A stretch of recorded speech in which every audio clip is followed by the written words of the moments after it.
Aku pinjam uang di pinjol limit 5 juta. Ku pinjam 5 juta. Aku pinjam 8 juta. Dapat limitnya 10 juta. Aku mau naikin limit pinjaman jadi 7 juta. Tapi kok ditolak ya? Kok bisa? Iya, kok bisa ya? Jumlah pinjaman setiap orang berbeda-beda. Bahkan ada yang ditolak. Semua itu tergantung dari skor kreditmu. Skor kredit adalah penilaian kamu dalam memenuhi kewajiban keuangan. Ini akan menentukan apakah kamu dapat menggunakan fasilitas kredit atau pinjaman lainnya untuk modal usaha, nyicil beli handphone keluaran terbaru, bahkan kredit rumah. Bagi orang yang memiliki akses keuangan, misalnya tabungan atau kartu kredit, skor kredit dapat dicetak lewat Sistem Layanan Informasi Keuangan atau SLIK. Lalu, bagaimana dengan teman-teman kita yang tidak memiliki akses perbankan? Yuk cari tahu! Di Indonesia masih ada lebih dari 92 juta orang dewasa yang belum pernah menggunakan layanan keuangan, seperti membuka rekening bank misalnya.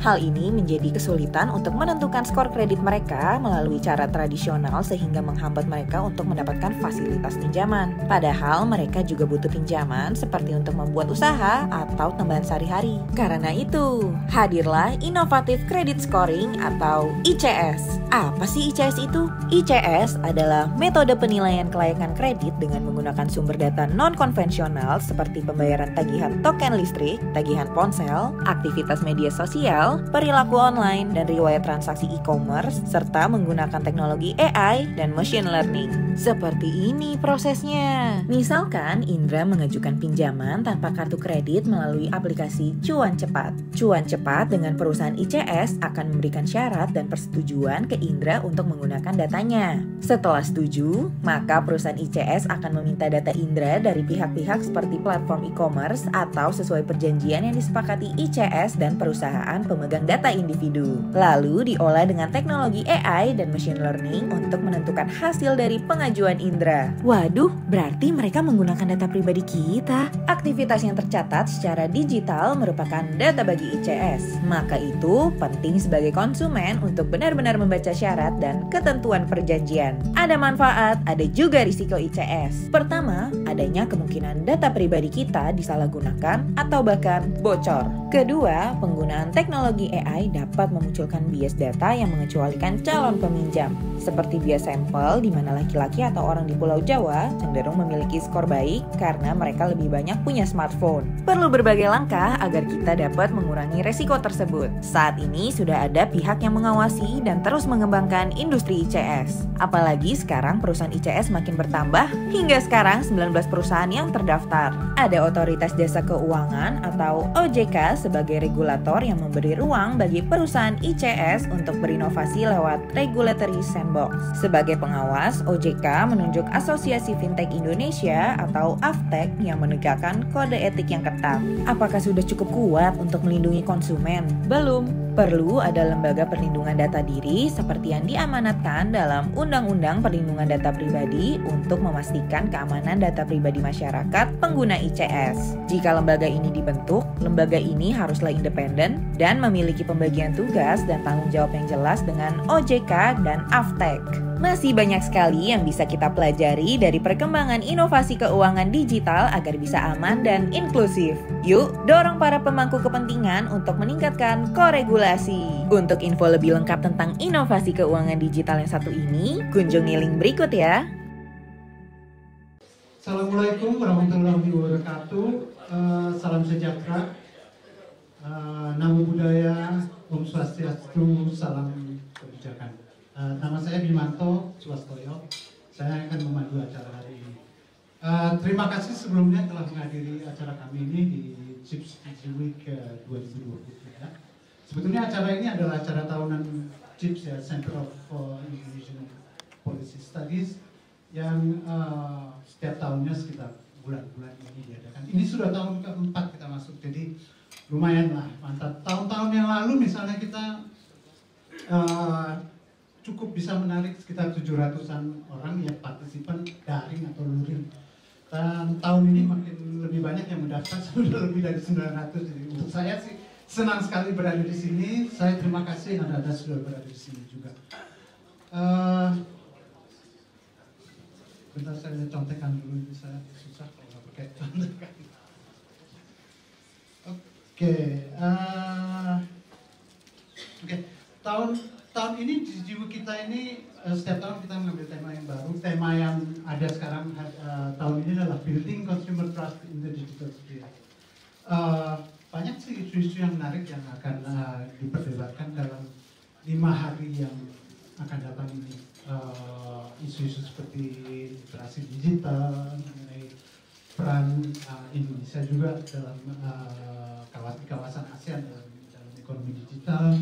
Kemudian perlindungan data pribadi, ada yang satu yang menarik buat saya sendiri adalah hoax ya, berita-berita yang menyesatkan di saat menjelang pemilu yang biasanya bertebaran, itu kita akan bicarakan juga di sini. Tentu saja CIPS DigiWeek 2023 ini tidak akan bisa terlaksana tanpa bantuan kerjasama dan kemitraan dari mitra-mitra kami, yaitu di sini kami harus mengucapkan terima kasih kepada mitra-mitra kami, Google Indonesia, Traveloka Indonesia, ada Friedrich Naumann Foundation Indonesia, ada Tech for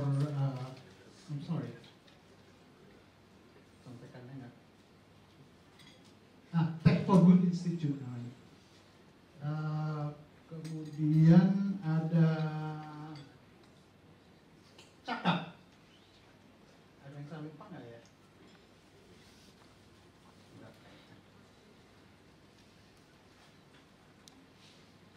Sorry.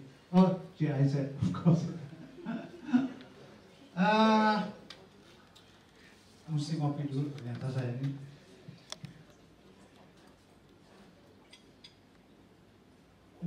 Baik, sebelum kita mulai seperti biasa, saya mohon para hadirin untuk berdiri, kita menyanyikan bersama-sama lagu Indonesia Raya, lagu kebangsaan kita.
Terima kasih, silahkan duduk kembali.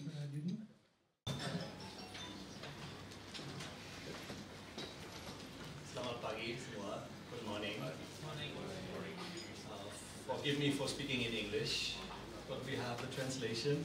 I'm very happy to welcome you all to this event today. Bapak Dr. Engineer Muhammad Ruby Salahuddin, Deputy Minister in charge of the digital economy, micro, small, medium-sized enterprises and manpower at the Coordinating Ministry of Economic Affairs. Bapak Dr. Isi Karim, Director General for Domestic Trade, Honorable Ambassador of the Philippines to Indonesia, Her Excellency Gina esteemed panelists, moderators, ladies and gentlemen, and also, of course, a warm welcome to all our online audiences today and in the sessions to come. As I said, so I would like to welcome you to the DigiWeek 2023 by the Center for Indonesian Policy Studies.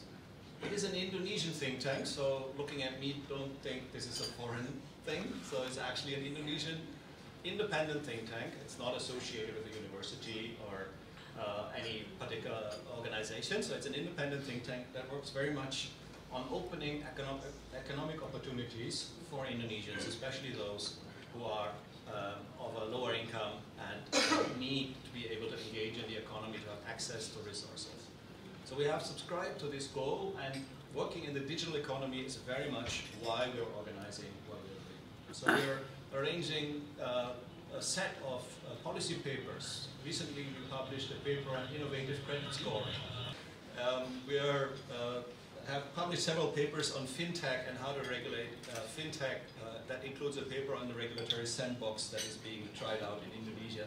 We're all waiting now for the implementing guidelines of the personal data privacy law, obviously, so we're all watching the space, and we're publishing on this as well.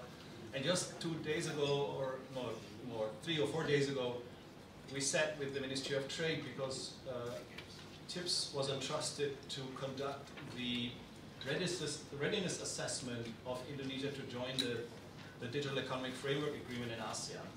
And of course, this is a big topic that we want to discuss, especially today when we talk about the Digital Economic Framework Agreement in ASEAN. So what is the DigiWeek then? DigiWeek is our flagship event every year.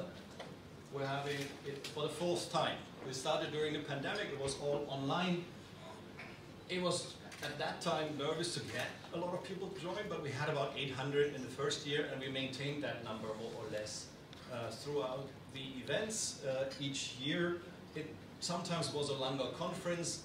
This time we have chosen a different format, so we have this in-person event with an online audience, but we also have several other events happening this week. I'll talk a little bit more about this in a little while. What we're trying to do with this is we want to create a platform where different stakeholders can engage with each other and discuss. So we want the corporate sector to be discussing with the government sector. We want the academic representatives to join in with their experiences. We want NGOs and other stakeholders to be part of the dialogue, because nothing is evolving faster than the digital economy. What I read recently in the newspaper, the education, the training for digital jobs is redundant every 2.5 years. So every 2.5 years you need a new way of teaching things. Data management might be the issue today, in 2 years it's not anymore, because this has maybe taken over by artificial intelligence. So there are so many things evolving so quickly, no organization can regulate that in itself. It requires cooperation, constant dialogue, finding out what's happening on the digital, on the technical side, so that everybody can stay up to speed and use all the benefits that it brings while addressing the risks. So that's why today, this morning, we have this panel discussion on the epicenter of ASEAN as the epicenter of digital growth. This is very much on everybody's minds. How do we create that connectivity? How do we create data flows? How do we create cross-border payment systems? And all these things are very important topics. This afternoon, we're talking about digital literacy of students, because literacy is necessary in order to create the consumer's trust that is needed. Digital, financial, and other forms of literacy. But then in the following days, we have 4 seminars on rights to privacy, trust in social media, AI revolution, regional opportunities for Indonesian small and micro-sized enterprises due to the digital development. And besides this, we organize a couple of closed-door sessions, which are meant really for a more in-depth discussion between corporate and government representatives, and of course, as well as some academia to attend.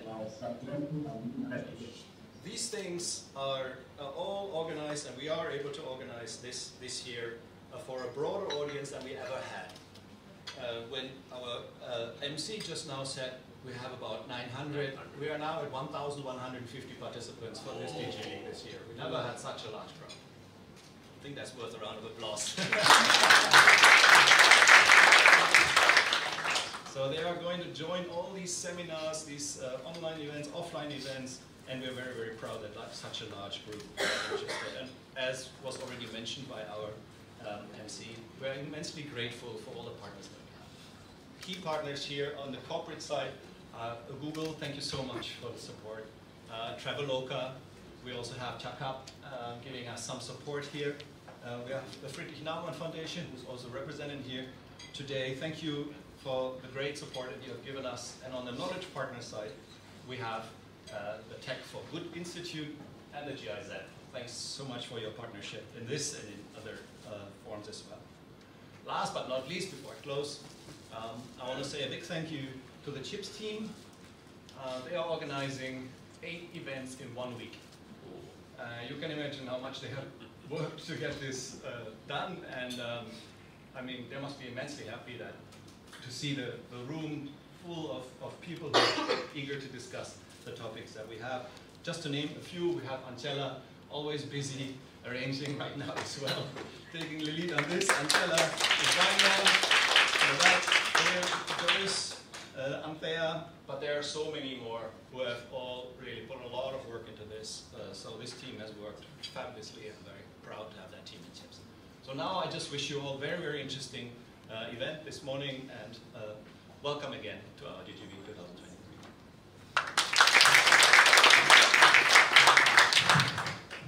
Thank you. Saya tetap aja di sini ya. Rasanya kurang afdol kalau kita nggak dengar pendapat atau paparan lah dari wakil-wakil pemerintah kita. Saya akan, kalau boleh saya panggil Pak Rudi Salahuddin untuk memberikan keynote speech-nya. Pak Rudi.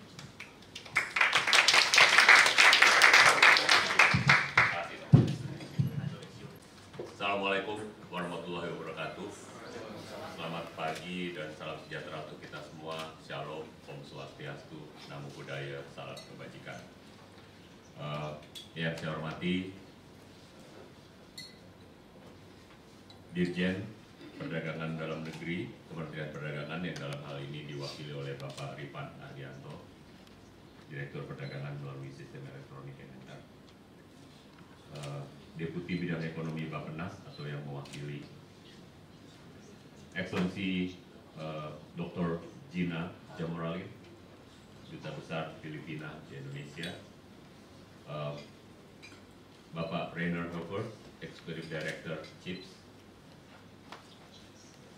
perwakilan Duta Besar Negara Sahabat, perwakilan organisasi serta teman-teman dari private sector, serta Bapak Ibu hadirin sekalian yang saya hormati. Perkenankan saya membacakan keynote speech dalam bahasa Indonesia.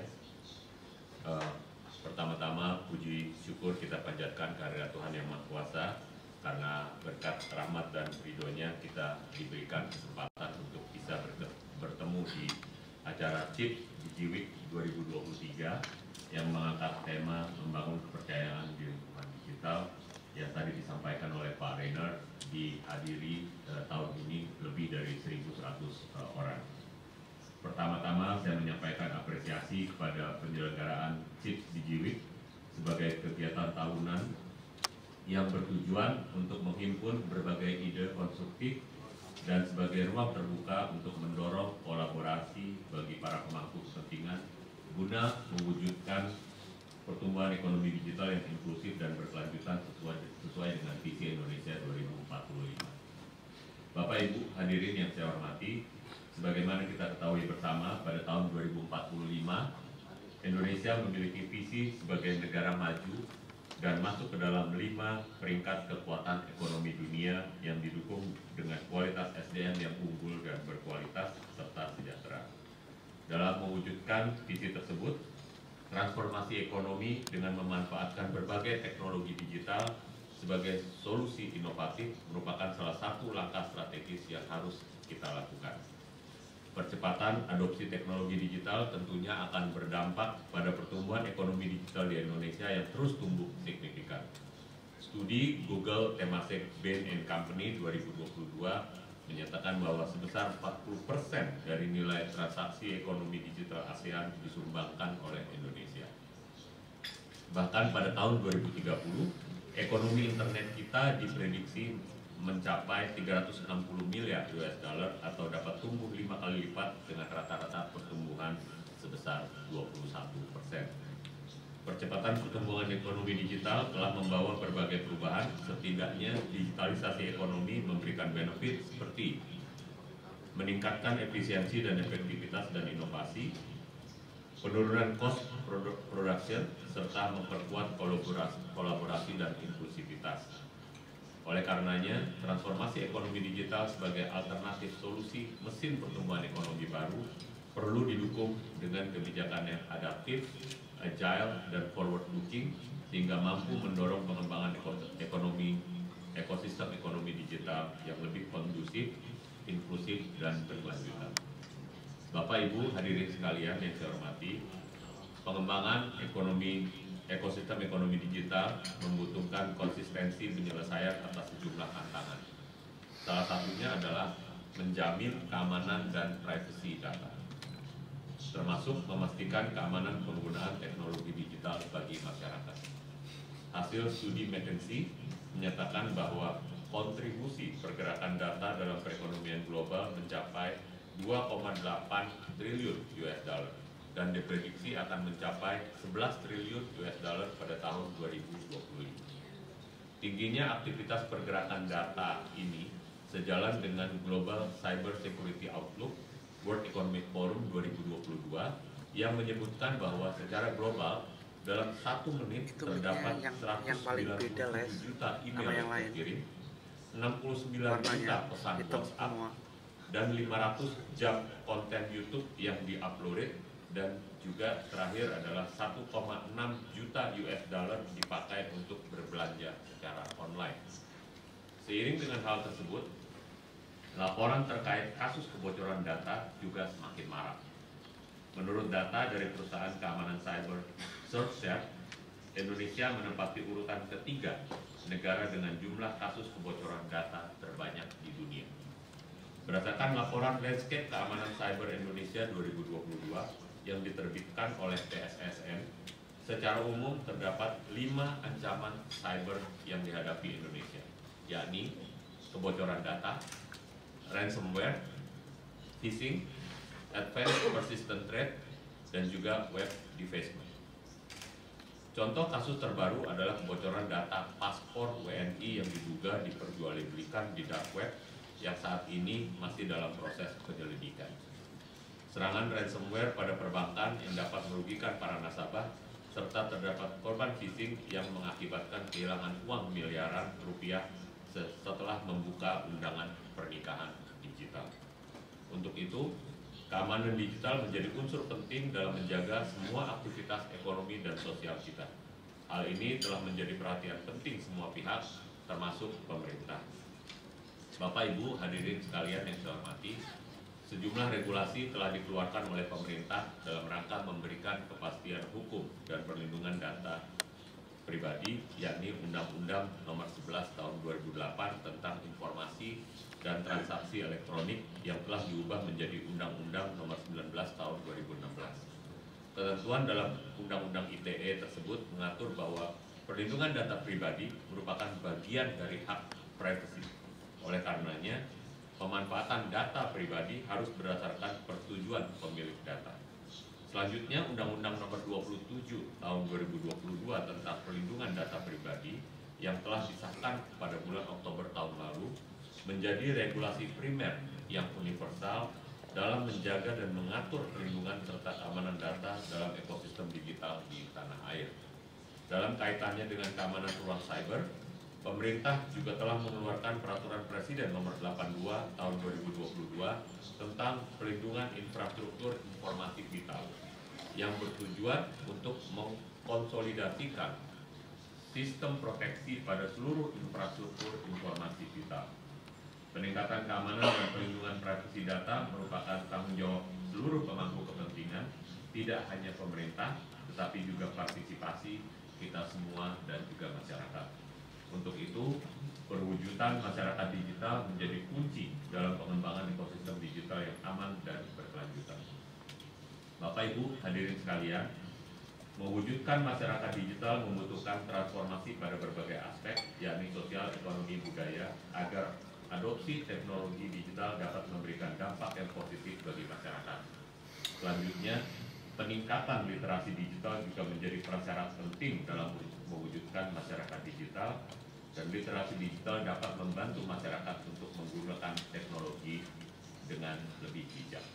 Berbagai program pelatihan dan peningkatan literasi digital telah dilakukan oleh pemerintah, seperti Digital Talent Scholarship yang dilakukan oleh Kemenkominfo, serta program Kartu Prakerja yang dilakukan oleh kementerian kami, serta program kerjasama, baik kerjasama pemerintah dengan swasta maupun kerjasama dengan pihak lainnya.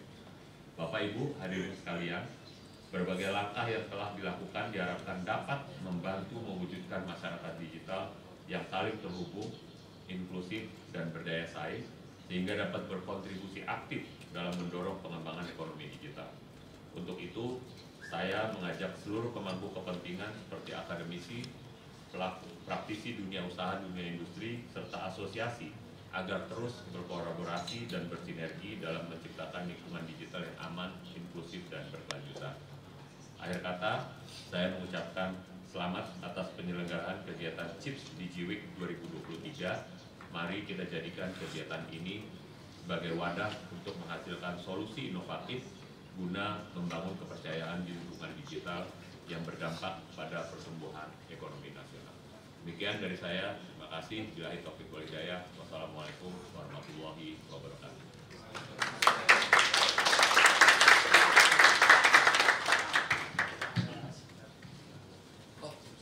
Pak Renan, bisa saya minta ke Pak Mus?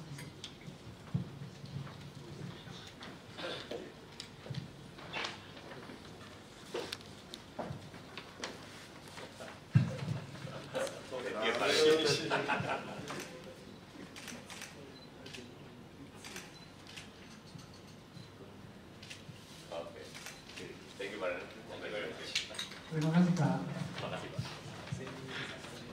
Selanjutnya kita juga masih ada satu orang lagi, Pak Rino Wardianto, Direktur Perdagangan melalui Sistem Elektronik dan Perdagangan Jasa. Pak Rino, silakan.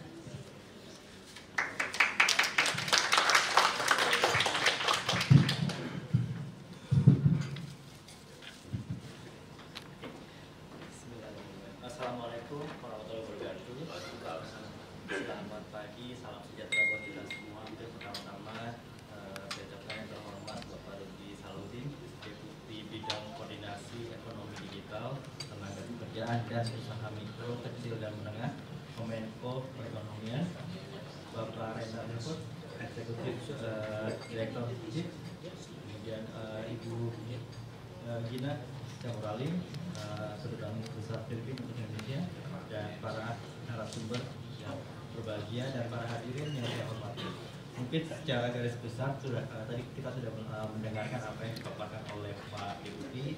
Secara umum sebenarnya kita melihat bahwa dalam 5 tahun terakhir ekonomi digital di Indonesia ini memang tumbuh secara signifikan, memiliki potensi yang besar. Kita tahu bahwa beberapa data yang kita miliki juga di tahun 2022 menyebutkan bahwa ekonomi digital Indonesia hampir sebesar 77 miliar US dollar pada tahun 2022 dan diprediksi mencapai 130 miliar US dollar di tahun 2025 itu sendiri.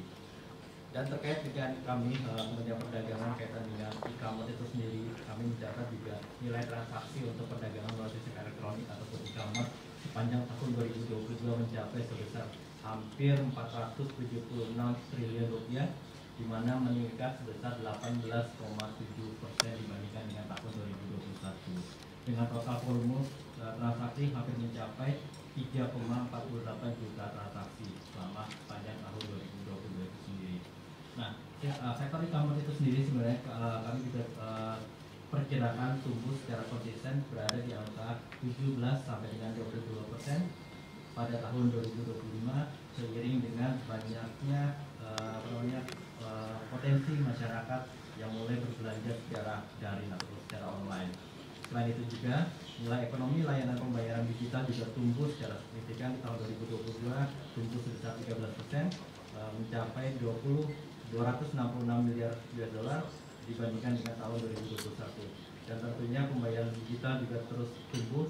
Kita harapkan diproyeksikan sebesar 17% di tahun 2025.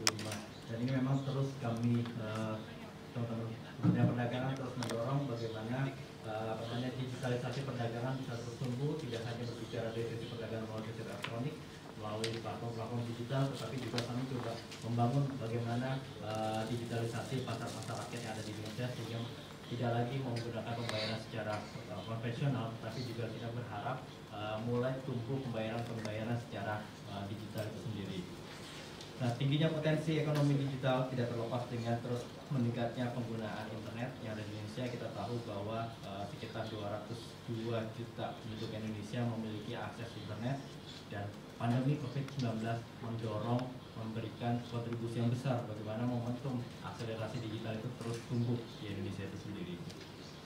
Bapak dan Ibu yang saya hormati, mempertimbangkan besarnya potensi ekonomi digital, Kementerian Perdagangan sebenarnya memiliki flagship bagaimana kita membangun ekonomi digital itu ke dalam 4 pilar. Yang pertama adalah bagaimana kita mengharapkan para pelaku UMKM bisa terbuka, tumbuh, inovatif terhadap perubahan dan juga memiliki kemampuan untuk berkembang. Kemudian yang kedua adalah pilihan kedua adalah terkait dengan masalah bagaimana kita bisa mensinergikan antara pelaku UMKM dengan platform-platform digital, dalam hal ini adalah marketplace, untuk bisa membantu mendorong bagaimana para pelaku UMKM kita itu bisa tumbuh, berkembang, dan bisa memberikan peningkatan kompetensi sehingga bisa mampu go digital dan juga go ekspor itu sendiri. Kemudian yang pilihan yang ketiga, Kementerian Perdagangan mendorong bagaimana retail modern berperan memberikan akses kemitraan agar jangkauan produk UMKM dapat semakin luas. Pilar ini diwujudkan antara lain melalui retail modern yang mengangkat produk-produk UMKM lokal khas dari satu daerah. Kemudian yang terakhir adalah bagaimana pilar lembaga pembiayaan ataupun perbankan dapat memberikan akses pembiayaan bagi UMKM itu sendiri. Bapak dan Ibu yang saya hormati, tadi sampaikan bahwa terkait dengan masalah data, memang kita melihat banyak potensi pemanfaatan data yang bisa bersifat negatif ya, terkait dengan penggunaan data pribadi, kemudian keamanan data dan sebagainya. Tetapi sebenarnya pemanfaatan data dan informasi di dalam teknologi ekonomi digital itu sendiri bisa juga memberikan sebuah manfaat yang besar bagi para pelaku usaha UMKM itu sendiri, di mana kita bisa melihat bahwa potensi penggunaan data yang bermanfaat itu bisa memberikan akses pasar buat para pelaku UMKM terkait dengan misalnya sebagai contoh terkait dengan masalah market intelligence, bagaimana pemanfaatan data bisa digunakan untuk mengetahui minat konsumen Indonesia seperti apa, sehingga pada akhirnya bagaimana pelaku UMKM ataupun pelaku usaha dalam negeri bisa memanfaatkan potensi pasar apa sih yang dibutuhkan oleh masyarakat Indonesia, dan itulah produk-produk yang bisa diciptakan ataupun diproduksi oleh para pelaku usaha. Bagaimana data itu bisa mengetahui permintaan pasar, pemetaan pasokan barang dan sebagainya, itu menjadikan salah satu manfaat dari pemanfaatan data yang cukup signifikan. Memang kita ketahui bahwa penggunaan data yang bertanggung jawab dan dapat mendorong terwujudnya consumer trust dan consumer confidence pada perdagangan online, sehingga pada akhirnya faktor keamanan menjadi salah satu hal yang penting yang perlu dijamin keberadaannya dalam aktivitas perdagangan secara online itu sendiri. Ketersediaan dan pemanfaatan data menjadi keharusan untuk membantu pemerintah memahami karakteristik dan kebutuhan industri ini, memperkirakan potensi dari tantangan yang ada, sekaligus merancang fokus intervensi pemerintah yang akan dituangkan ke dalam berbagai bentuk kebijakan. Pembuatan kebijakan, pengambilan keputusan berbasis data akan membantu pemerintah membuat keputusan yang lebih baik tentang masa depan dari sektor ekonomi digital itu sendiri. Bapak dan Ibu yang saya hormati, para pemangku kepentingan perlu bekerjasama karena kita tahu bahwa pengembangan industri digital memerlukan peran berbagai pihak. Kerjasama dari seluruh pemangku kepentingan termasuk dari masyarakat, pelaku usaha diperlukan untuk memastikan seluruh kebijakan dapat terlaksana dengan baik sehingga aktivitas usaha nasional semakin menguat dan berpeluang untuk konsep yang lebih besar, yang lebih luas, ekosistem produksi dalam negeri perlu didukung oleh iklim inovasi yang komprehensif melalui kolaborasi antara pemerintah, akademisi, pelaku usaha, masyarakat, ataupun komunitas dan juga media itu sendiri. Dan kami yakin melalui kolaborasi dengan semua pihak termasuk dengan CIPS melalui berbagai forum seperti di G-Week hari ini dapat menumbuhkan keyakinan bagi seluruh masyarakat bahwa perekonomian Indonesia dengan dukungan semua pihak serta kerjasama yang baik akan terus membaik. Mungkin kurang lebih sekian. Terima kasih. Wassalamualaikum warahmatullahi wabarakatuh.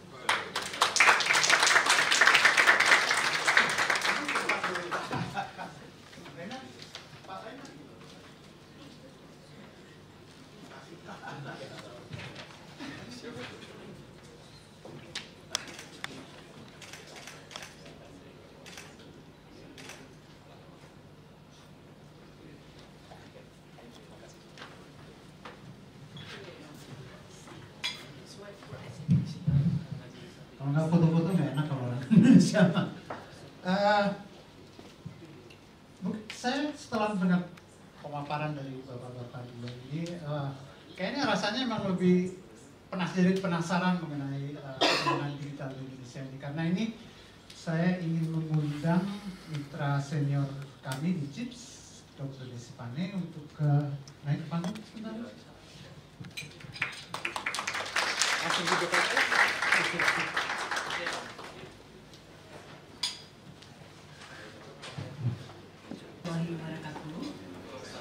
Salam sejahtera, Om Swastiastu, Namo Buddhaya, salam kebajikan.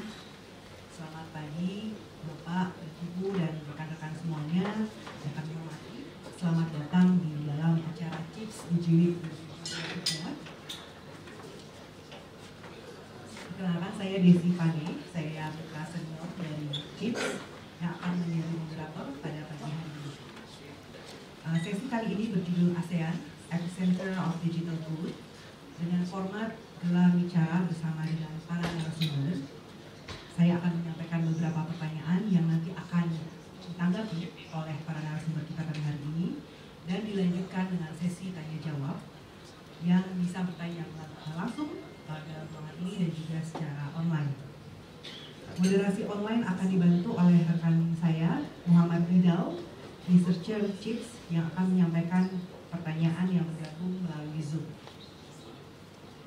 Bapak dan Ibu dan rekan-rekan yang kami hormati, seperti yang kita ketahui, tahun ini Indonesia menjadi tuan rumah dan ketua ASEAN 2023, di mana tema yang diangkat adalah ASEAN Matters, Epicenter of Good, yang berfokus pada penguatan ekonomi kawasan yang tumbuh cepat, inklusif, dan mampu bertransformasi menjadi kawasan yang selaras dengan tujuan pembangunan berkelanjutan, serta mengangkat 3 strategic trust di pilar ekonomi, yaitu recovery, rebuilding, digital economy, dan sustainability.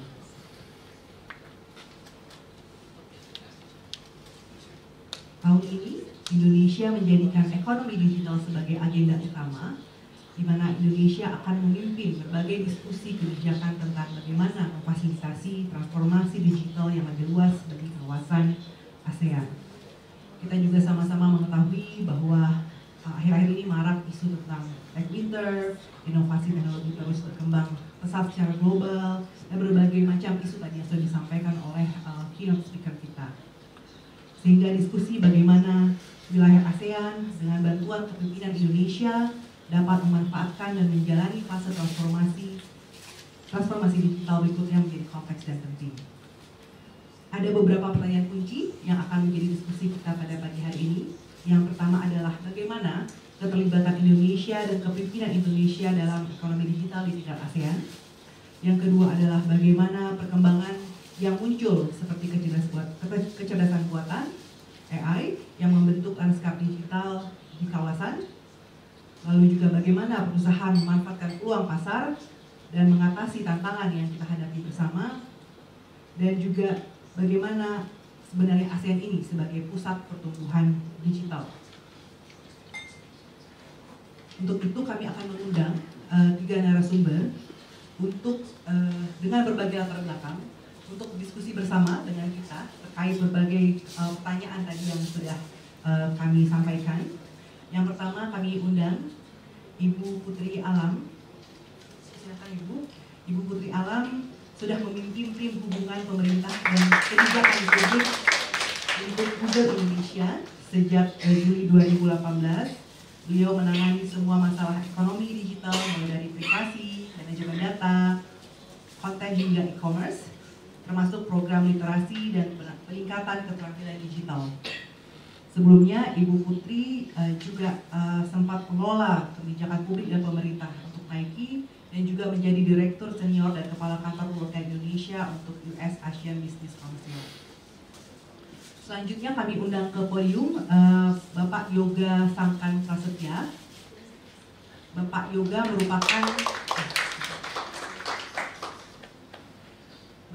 merupakan PIC yang berada di bawah Pusat Kelembagaan Internasional Kementerian Komunikasi dan Informatika. Bapak Yoga ini sudah malang melintang di berbagai forum perundingan dan menangani berbagai isu perundingan termasuk di IPEF, G20, Indonesia EU CEPA, Indonesia Kanada CEPA, isu-isu negosiasi di WTO, UNCTAD, dan UNCITRAL. Selanjutnya juga kami undang Bapak Bima Laga. Kami persilakan Pak Bima. Bapak Bima Laga merupakan ketua dari Asosiasi E-Commerce Indonesia IDEA. Bapak Bima ini sudah lama, sudah 9 tahun di IDEA untuk mendorong pengembangan e-commerce Indonesia dan juga sudah dalam periode kedua ya Pak ya, menjabat sebagai Ketua Umum IDEA. Beliau juga sudah sangat berpengalaman di dunia e-commerce, antara lain di Hijab, Bineka.com, Bukalapak, Gojek, PriceArea.com, dan sebagainya. Baik, Bapak dan Ibu, langsung saja kita berdiskusi pada hari ini. Nanti saya akan menyampaikan beberapa pertanyaan kepada para narasumber kita hari ini. Mungkin yang pertama, karena kita ngomongin ASEAN ya Pak, Bapak Ibu, saya nanya ke Pak Yoga dulu, Ibu Putri dan Pak Bima. Pak Yoga mungkin juga terlibat nih di berbagai forum ASEAN, termasuk mungkin juga sudah ikut atau mungkin berperan serta dalam penyusunan inisiatif yang sudah ada sebelumnya, yang sudah keluarkan di ASEAN Brunei Darussalam, yaitu terkait development of ASEAN Digital Economy Framework Agreement. Jadi dan terkait dengan itu dan juga menurut Bapak, bagaimana kepemimpinan Indonesia di ASEAN ini dapat dimanfaatkan untuk membentuk agenda transformasi digital di kawasan ASEAN, dan inisiatif apa yang telah dilakukan untuk memfasilitasi seluruh proses ini? Silakan Pak. Ya, terima kasih Ibu Moderator untuk kesempatan kami dari Kementerian Kominfo untuk berpartisipasi pada pembahasan mengenai digitalisasi khususnya di region ASEAN. Dapat kami sampaikan di sini bahwa memang pada tahun keketuaan ASEAN di Indonesia ini Indonesia memiliki peran yang besar, karena memang seperti kita ketahui sendiri untuk isu digital bahwa dari 40% perdagangan e-commerce di ASEAN ada di Indonesia.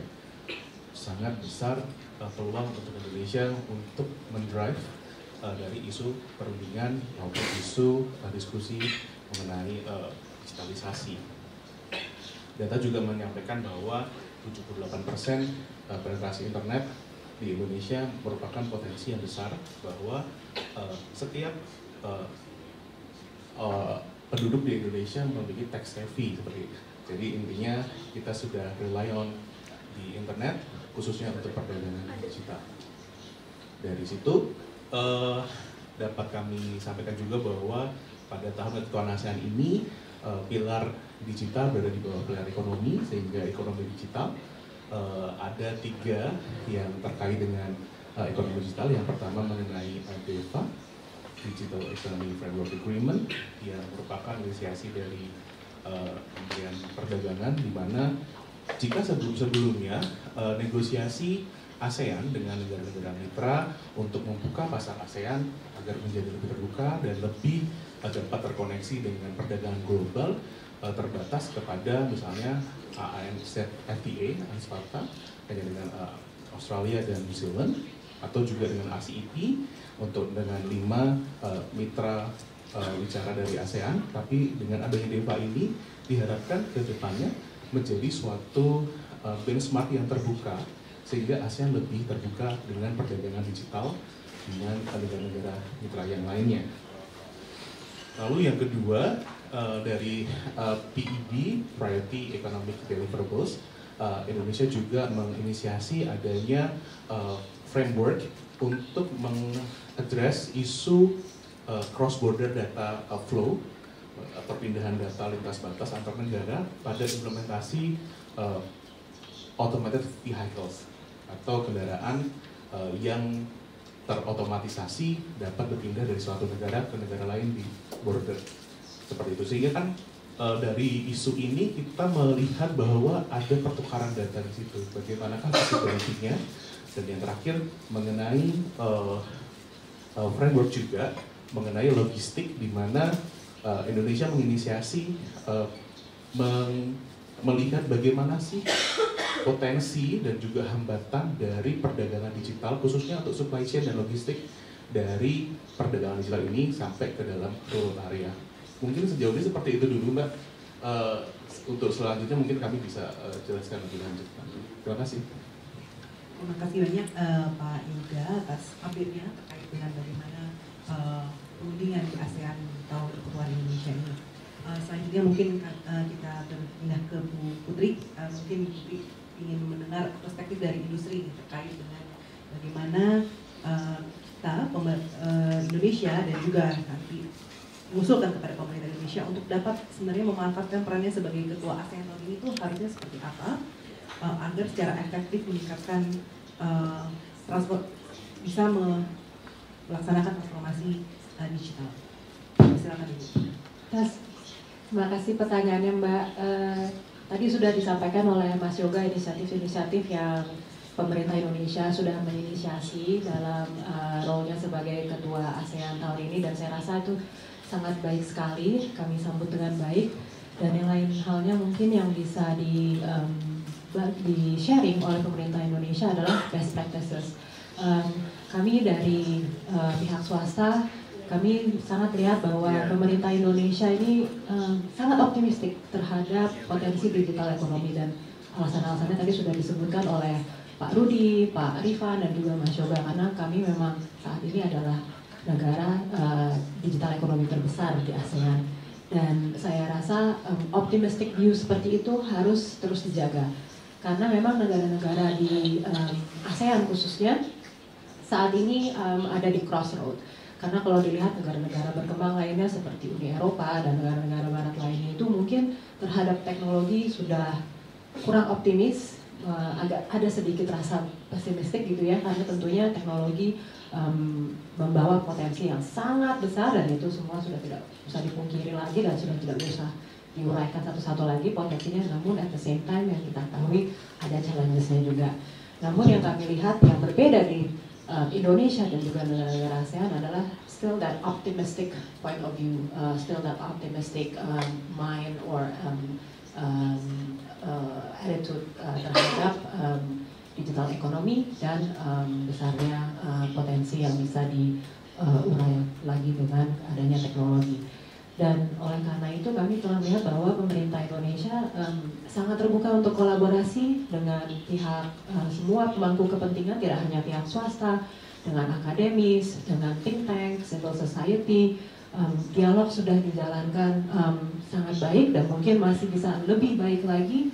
Dialog yang terbuka, mungkin pemerintah Indonesia bisa memberi contoh bagaimana pemerintah selalu berdialog. Contohnya tadi seperti Pak Rifan memberikan uraian soal potensi data, bagaimana itu bisa sangat membantu UKM-UKM. Kami juga sudah sangat menjalankan dialog yang sangat baik dengan Kementerian Perdagangan, sudah berbagi dan bertukar pikiran soal data dan juga apa yang bisa kita berbagi, dan juga dengan kementerian-kementerian lainnya. Mungkin ini bisa dijadikan contoh yang baik pada pemerintah ASEAN lainnya, bahwa dengan berdialog yang terbuka dan bertukar pikiran itu akan bisa membuahkan kebijakan-kebijakan yang lebih baik lagi, yang nantinya kami harapkan bisa terus mendorong perkembangan digital ekonomi. Dan tentunya di sini banyak isu-isu lain, tadi Mbak sendiri sudah menyampaikan seperti kecerdasan buatan, AI. Kami ingin sekali terus menjadi dialog partner, rekan berbicara untuk pemerintah Indonesia dan pemerintah ASEAN. Mungkin itu bisa dilakukan dengan hal yang sesimpel mungkin mengadakan quarterly dialog dan bertukar pikiran, berbagi update tentang apa yang terjadi, karena ini adalah teknologi yang berkembang sangat cepat sekali. Jadi dari industri juga ingin berbagi sampai di mana kemajuan perkembangan tersebut dan apa yang bisa kita lakukan bersama, duduk bareng untuk memastikan ada guardrails supaya teknologi ini tidak jatuh ke tangan-tangan yang berniat jahat seperti itu. Terima kasih banyak. Tadi sudah menyinggung terkait dengan AI. Mungkin ada pertanyaan lanjutan untuk Bu Putri. Bagaimana nanti terkait dengan inovasi teknologi termasuk AI ini yang sudah berkembang secara global ini, bagaimana dampak potensial yang akan mungkin ditimbulkan untuk membentuk lanskap digital di ASEAN-nya? Ya, terima kasih. Tadi seperti saya utarakan, teknologi ini berkembang sangat cepat sekali dan kita tahu ini baru tahap awal saja. Namun kami di Google masih sangat optimistik akan kesempatan-kesempatan, peluang-peluang dan nilai baik yang bisa diantarkan oleh teknologi ini. Contohnya di Indonesia sendiri, tahun lalu kami mengumumkan kerjasama dengan Dinas Hubungan Jakarta, yaitu Project Greenlight, di mana dengan menggunakan teknologi AI di beberapa persimpangan di Jakarta dulu sebagai pilot city, itu bisa mengurangi kemacetan. Kita sini semua tahu macet itu merupakan bagian dari kehidupan kita di metropolitan di Jakarta, di kota-kota ASEAN lainnya, Manila, dan AI bisa membantu menguraikan tersebut. Melalui pilot project ini dari bulan Maret, itu kita sudah bisa lihat ada penurunan 30% dari kemacetan di beberapa persimpangan pilot tersebut. Contoh-contoh proyek seperti inilah yang membuat kita sangat optimis bahwa AI ini is just the beginning dan potensinya masih sangat besar untuk bisa kita gali lebih dalam. Masih banyak lagi contoh-contoh yang lain seperti diabetic retinopathy, bagaimana AI bisa membantu pasien-pasien diabetes untuk mendeteksi dini potensi kebutaan mereka. Ada juga mamografi dan tidak memungkinkan, tidak menutup kemungkinan bahwa mungkin AI nanti bisa menemukan penyembuhan untuk kanker misalnya. Jadi potensinya sangat baik dan kami sangat optimis. Namun seperti tadi yang Mbak bilang, tentunya dengan anything with technology and innovation pasti comes the risk, comes the challenge, seperti yang kita ketahui. Dan itulah sangat penting untuk kita bisa duduk bareng seperti yang tadi saya utarakan. AI seperti yang CEO kami Sundar Pichai telah mengutarakan berkali-kali bahwa AI is too important not to regulate. Jadi ini merupakan teknologi yang sangat penting sekali dan harus diregulasikan. Namun, at the same time, AI is too important not to regulate well. Jadi regulasinya harus dengan bijaksana, harus dengan hati-hati. Dan itu tidak mungkin pemerintah bisa melakukan sendiri. Oleh karena itu, tadi yang seperti saya utarakan, berdialog, berdiskusi yang banyak dengan industri-industri yang memang menginovasikan teknologi ini, yang memahami bahwa challenges-nya juga ada bila jatuh di tangan-tangan yang tidak bertanggung jawab. From our part, dari Google sendiri, sebelum kita bisa duduk bareng dan mendiskusikan regulasi seperti apa yang cocok untuk Indonesia atau cocok untuk negara-negara tertentu, kami sudah mendevelop AI guardrails, yaitu principles berdasarkan dengan AI principles kami. Kami juga mendevelop tools seperti watermarking, juga mendeteksi yang mana yang hasil-hasil konten buatan AI, yang mana yang bukan, seperti itu. Namun seperti yang saya utarakan tadi, ini harus dilakukan dengan duduk bareng dengan pemangku-pemangku lainnya. Terima kasih sekali Bu pencerahannya. Jadi menarik sekali bahwa AI pun bisa membantu menyelesaikan permasalahan sehari-hari kita, permasalahan publik, dan ini sangat membantu kita ya untuk kedepannya untuk bisa lebih baik lagi nih di masyarakatnya juga. Dan tadi penting juga Bu yang terkait dengan regulasi ya Bu ya, berarti itu memang harus regulasinya pun harus baik dan memang harus keterlibatan dari semua stakeholder untuk bisa membangun regulasi tersebut. Nah, ini kita PR besar Pak dari Kominfo, Pak Yoga. Selanjutnya mungkin kami ingin bertanya nih sebagai Bapak yang sudah melintang di per-UKM-an dan per-e-commerce-an, Pak Bima, menurut Bapak peluang apa yang dihadirkan oleh inovasi tadi yang sudah kita diskusikan sebelumnya, teknologi dan AI kepada perusahaan-perusahaan Pak, perusahaan-perusahaan di ASEAN dan juga di Indonesia, dan bagaimana peluang tersebut supaya bisa dimanfaatkan secara efektif bagi perusahaan-perusahaan tersebut? Iya, terima kasih Mbak. Pertanyaannya yang pertama adalah kita semua agree atau menyadari potensi Indonesia itu sangat besar sekali. Tadi sudah disampaikan data Google Temasek, Wira Sosial gitu ya. Indonesia merupakan landscape yang sangat penting. Tetapi tentunya bagi para pengusaha, entrepreneur dan juga e-commerce pada khususnya, AI itu atau inovasi teknologi seperti itu memang lazim digunakan. Bahkan waktu saya di Bukalapak dulu, kita tuh sampai punya kantor R&D di Bandung yang khusus untuk AI. Ya, di balik kenyamanan berbelanja kita kan sering disuggesting tuh. Misalnya nih, kita sekarang lagi nyari sweater, pasti disuggesting, oh ini sweater dalamannya pakai baju yang mana, dan itu semua sebenarnya bisa terbantu dari AI. Nah, e-commerce itu masih terbatas suggesting. Tetapi bayangkan kalau misalnya AI itu bisa lebih canggih lagi ke depannya. Contohnya mungkin kalau ada regulasi, ini saya mengutip dari salah satu presentasi teman saya, kalau ada regulasi, contohnya nggak boleh mata merah ke kantor. Kita buka laptop, dia mendeteksi mata merah, kita disuggesting, oh ini obatnya silahkan beli di sini. Gitu. Itu kan sebenarnya AI ya. Tapi gimana kalau misalnya lebih ke depan, lebih canggih lagi, buka laptop, mata merah, ada aturan nggak boleh ke kantor, dalam 15 menit barangnya sudah nyampe rumah. Coba kita mesti berpikirnya inovasinya harus seperti itu gitu. Jadinya terdepan adalah converting sales kan yang terpenting. Bagaimana semua teknologi yang ada, kita sekarang lagi berkembang live shopping dan lain-lain, itu semuanya bisa dimanfaatkan dan dikonvert ke sales dalam bisnis landscape itu sendiri. Nah, e-commerce ini juga menurut saya berkembang ya Mbak ya. Dulu kita sering disandingkan offline dan online, tetapi sekarang e-commerce itu sudah menjadi mandatory. Bukan lagi offline dan online, tapi memang online itu menjadi bagian dari offline itu sendiri. Nah, sekarang juga ada namanya live shopping, sering juga dipertanyakan. Menurut saya itu adalah salah satu teknologi yang memang harus dimanfaatkan kalau kita ingin berbisnis gitu. Nah, kedepannya saya juga nggak tahu ada apa lagi teknologi yang memang harus kita manfaatkan dan kita adaptasi. Sebagai salah satu mungkin entrepreneur atau pengusaha, saya terbuka semuanya. Jadi kita pelajarin sekarang desain grafis itu udah hampir pakai AI aja. Photoshoot itu udah look like-nya tuh udah mirip banget. Tapi kan sebenarnya ada touching yang mungkin belum bisa 100% dari AI. Kalau ganti background-nya mungkin bisa, tapi kan ada yang realnya itu mungkin yang masih belum bisa. Tapi ke depan apa mungkin bisa, mungkin aja gitu. Jadi kalau dari saya di industri fashion banyak sekali sebenarnya AI itu kayak desain grafis, photoshoot, terus presentasi gitu ya. Itu mungkin yang akan kita manfaatkan untuk salah satu faktor key success-nya gitu.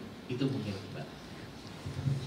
Menarik ya Pak ya. Jadi pelaku usaha diminta untuk selalu aware, terus juga siap untuk berinovasi dan juga bagaimana meng-create semua inovasi yang ada itu menjadi duit gitu ya Pak ya, menjadi sales. Itu yang paling penting itu ya Pak. Nah itu memang harus kreatif, jadi diminta untuk pelaku usaha. Nah tapi ini juga terkait dengan berkembangnya tadi AI ini, ada isu terkait dengan data privasi nih Pak Yoga. Ini saya bertanya lagi nih Pak Yoga, nah, bagaimana di ASEAN ya, dalam rangka ASEAN dapat mencapai keseimbangan untuk antara tadi teknologi yang sudah didiskusikan oleh Bu Putri dan Pak Bima, dengan untuk memastikan privasi data dan keamanan cyber untuk individu bisnis ini dapat beroperasi dengan baik di kawasan. Jadi ada keseimbangan ini bagaimana Pak Yoga? Terima kasih Mbak. Mungkin sebelum ke situ saya juga mau share aja mengenai isu AI ini ya. Isu AI ini sangat recent. dan sudah sangat sering dibicarakan juga dalam perundingan internasional, baik dari level multilateral, dari UN Central, saat ini sedang mungkin berkali-kali membahas AI ini, terutama untuk electronic contracting, di mana pada saat awal kita agree untuk mendeliver akses dan mendeliver responsibility kepada sistem, kita juga pasti harus punya mindset dan juga kita juga harus punya konsen yang tepat untuk mendeliver itu. Selain itu juga dalam perundingan lain, misalnya juga di WTO dan juga di IPEF juga, saat ini sedang ramai isu ini sebenarnya, dan butuh kehati-hatian dari kami memang, bagian dari setiap perunding, agar jangan sampai terdapat ketidakseimbangan antara negara-negara yang memiliki teknologi dan menjual produk AI kepada negara-negara yang menerima atau mengkonsumsi barang AI tersebut dimaksud. Khusus untuk isu privasi ini juga sebenarnya isu yang berkali-kali kami juga sering koordinasikan ke rekan-rekan yang lain di kementerian yang lain juga, terutama untuk isu privasi dalam kaitannya dengan perkembangan digital economy. Banyak yang menyampaikan bahwa isu security atau privacy itu bertentangan dengan digital economy, karena ada yang bilang ini hampers, ada juga ini hassles untuk perkembangan digital economy. Karena dengan rigidnya aturan security, dengan rigidnya part-part yang harus dijaga dalam security itu sendiri, sehingga membuat digital economy menjadi terhambat. Padahal sebenarnya banyak studi juga yang menyampaikan bahwa, salah satunya OECD menyampaikan bahwa justru dengan adanya privacy ini justru meningkatkan confidence dari setiap pelaku bisnis, baik itu dari produsen ataupun dari konsumen, untuk dapat berinteraksi dan bertransaksi dalam dunia platform digital dengan lebih nyaman dan aman. Dalam menerjemahkan isu ini, sebenarnya dari pemerintah men-launch beberapa peraturan perundang-undangan. Yang pertama ada Undang-Undang ITE pastinya, ada juga yang terbaru Undang-Undang PDP, Perlindungan Data Pribadi, dan juga diimplementasikan dalam PP PSTE. Dan juga yang terakhir, kami juga ada PM5 tahun 2020 yang mengatur mengenai penyelenggara sistem elektronik yang private.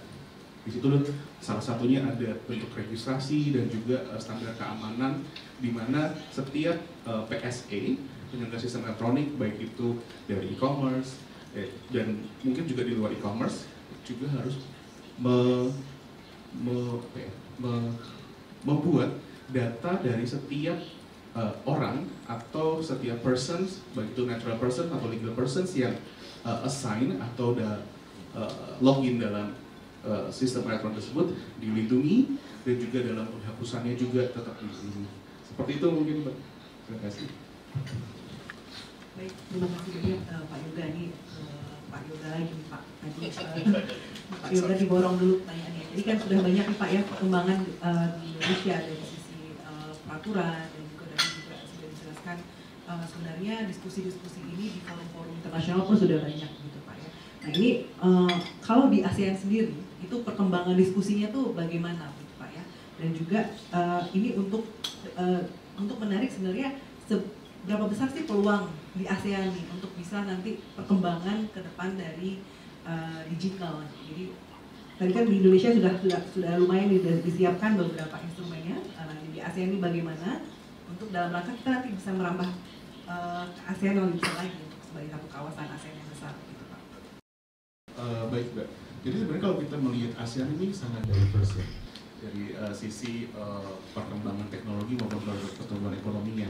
Mungkin ada negara yang bisa sudah advance, sudah maju, ada juga negara yang intermediate, misalnya Indonesia juga termasuk di intermediate, dan juga ada beberapa negara yang di kawasan Indochina misalnya, itu yang sepertinya masih struggling dengan, bahkan untuk penetrasi internet saja sebagai kunci utama dari digitalisasi itu masih struggling di situ. Sehingga memang dari berbagai perbedaan ini membuat diskusinya harus diperketat, dan juga harus kita harus lebih slowing down untuk dapat merangkul capabilities dari negara-negara ASEAN. Jadi memang kita tidak bisa langsung mengeneralisasi bahwa keseragaman isu digital ini sama di setiap negara ASEAN. Oleh karena itu, isu-isu ini misalnya dari, contoh saja misalnya ada suatu standar privacy dari APEC CPPR itu di Singapura sudah adopt dan sudah well established. Tapi mungkin di Indonesia sendiri karena undang-undang PDP baru saja tahun lalu diundangkan dan kita sebenarnya masih dalam proses untuk mengimplementasikannya. Jadi sebenarnya kita masih hal yang baru. Negara-negara lain misalnya yang dalam hal ini sudah menerapkan undang-undang PDP, undang-undang pribadi, misalnya dari Malaysia dan dari Filipina juga masih baru seperti itu. Jadi ini merupakan suatu tantangan sebenarnya Mbak bagi kami. Apalagi kami juga setiap kami menyebarkan kuesioner misalnya atau mencari data juga sebenarnya karena perbedaan ini sendiri membuat framework yang kami susun seperti itu masih kita perjuangkan gitu untuk mendapatkan data-data yang valid sehingga nantinya diskusinya akan juga valid seperti itu Mbak. Terima kasih. Terima kasih banyak Pak Yoga, menarik sekali Pak. Jadi memang perkembangannya itu beragam ya Pak ya, masih belum sama gitu, dan juga potensi pasarnya pun juga ininya tahapannya mungkin jadi berbeda-beda gitu ya Pak ya. Nah ini ininya menarik lagi untuk ke Pak Bima Pak. Jadi untuk bisa masuk ekspansi ke pasar regional, tentunya e-commerce tidak hanya fokus ke pasar Indonesia saja ya Pak ya, tidak hanya ke pasar domestik. Untuk bisa masuk ekspansi ke pasar regional, dan tadi sudah ada berbagai tantangan yang disampaikan oleh Pak Yoga. Ini bagaimana tantangan dapat diatasi? Seberapa potensialkah pasar regional ini dan bagaimana untuk bisa menghadapi tantangan-tantangan untuk bisa masuk ke pasar di kawasan ASEAN? Iya, tentunya yang pertama kalau dari kita melihatnya kita harus jadi raja di pasar lokal dulu ya, karena marketnya paling gede di sini, tapi kita keluar gitu. Itu kalau peribahasanya gajah di pelupuk gitu ya. Nah yang kedua adalah kita mempunyai aturan. Memang tadi Pak Yoga sudah sampaikan di e-commerce sendiri kita baru punya aturan itu PP 80 2019 bersama Kementerian Perdagangan. Kita juga punya aturan turunannya. Di Kominfo kita selalu bilang Kominfo dan Kementerian Perdagangan tuh kayak ayah dan ibu Mbak. Karena kita ada I-nya, ada commerce-nya. Commerce-nya kita berada di Kementerian Perdagangan dan I-nya berada di Kementerian Kominfo. Makanya kita ada peraturan PP 71 revisi dari PP 82 ya Pak ya. Nah, balik lagi, sekarang itu Indonesia memiliki de minimis paling kecil. Yang artinya kalau barang dari luar masuk ke kita, itu lebih dari $5 kita harus sudah bayar kalau bisa beli. Nah, barang kita masuk keluar, itu kan sekarang masih tergantung di beberapa negara. Jadi kalau kayak Singapura tuh kalau nggak salah $50 gitu ya, maka yang terdekat Malaysia itu berapa berdasarkan riset. Nah untuk memasuk ke pasar luar kita juga harus lihat aturan yang berlaku di sini karena akan mirroring tuh gitu. Kebijakan borderless itu seperti apa sih gitu loh yang berlaku di sini. Nah yang untuk kemungkinan teman-teman kita yang masuk keluar juga akan diberlakukan seperti itu. Nah ini yang saya selalu sampaikan juga. Sekarang ini kita sedang dalam penguatan untuk produk lokal, ya. Jadi produk lokal itu sedang digaungkan IDEA sendiri bersama dengan pemerintah. Kita mempunyai gerakan Bangga Buatan Indonesia, yang artinya kita support sekali produk lokal kita, bukan hanya di lokal, tapi juga bisa sampai ke mancanegara. Nah, kebijakan yang kita harapkan, yang pertama adalah pendukungan dari teman-teman produk lokal ini saat memasuki luar yang memilih aturannya tersendiri Mbak. Dan waktu saya di Bukalapak, saya pernah mengurus namanya Buka Global, dan itu pengirimannya memang kita masih memakai udara yang bisa door to door. Tapi bagaimana kalau pengirimannya sudah banyak yang bulky gitu. Sekarang sebenarnya kita ngirim ke Singapura, Malaysia, dan Hong Kong, door to door itu 200.000 sebenarnya sudah sampai gitu. Nah tetapi kalau misalnya pengiriman dengan jumlah bulky, berarti kan harus ada gudangnya, harus ada perizinannya. Nah itu yang tidak diketahui secara SMI sekarang. Tapi apakah SMI mau? Mau pasti. Pertanyaannya mau. Nah regulasi dan pencapaian ini tadi saya juga berdiskusi dengan Kemendak.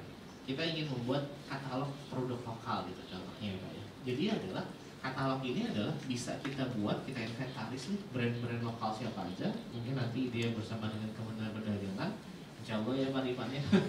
Kita akan inventaris brand-brand lokal dan kita akan sebarluaskan gitu sampai ke mancanegara. Kan kita memiliki atase-atase yang nanti kalau jualan itu gampang. Oh ini produk ini produksi tas gitu ya.